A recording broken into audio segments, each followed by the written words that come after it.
గత 3 రోజులుగా పెడదాం పెడదాం అనేసి పెట్టలేదు.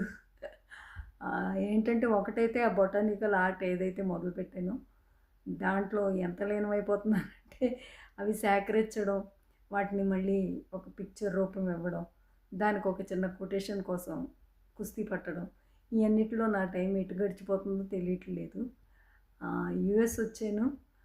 వచ్చిన దగ్గర నుంచి ఈ బొటానికల్ ఆర్ట్ స్టార్ట్ చేశాను. ఇప్పటికి 10 పిక్చర్స్ చేశా. సో, ఈ 10 పిక్చర్స్ చేయడానికి నాకు ఒక్కొక్క దానికి కనీసం ఒక 4, 5 అవర్స్ అన్నా పడుతుంది. అవి సేకరించడం, వాటిని మళ్ళీ కట్ చేసుకుని, అవన్నీ మళ్ళీ అరేంజ్ చేయడం, అవన్నీ నీట్‌గా ప్రాపర్ లైటింగ్‌లో పెట్టి ఫోటో తీయడం, ఇవన్నిటికి టైం పడుతుంది. సో, అందుకనే నేను హబిల్డ్ యోగా చేసిందిని 10,000 స్టెప్స్ చేసింది 3 డేస్ నుంచి పెట్టట్లేదు.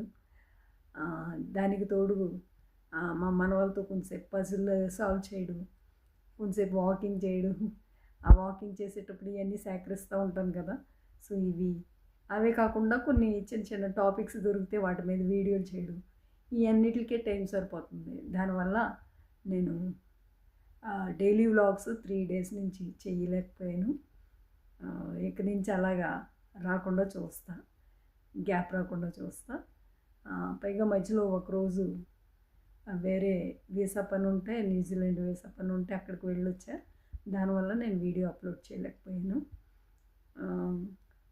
కానీ బొటానికల్ ఆర్ట్ మొదలుపెట్టాక మానకుండా చేస్తున్నా.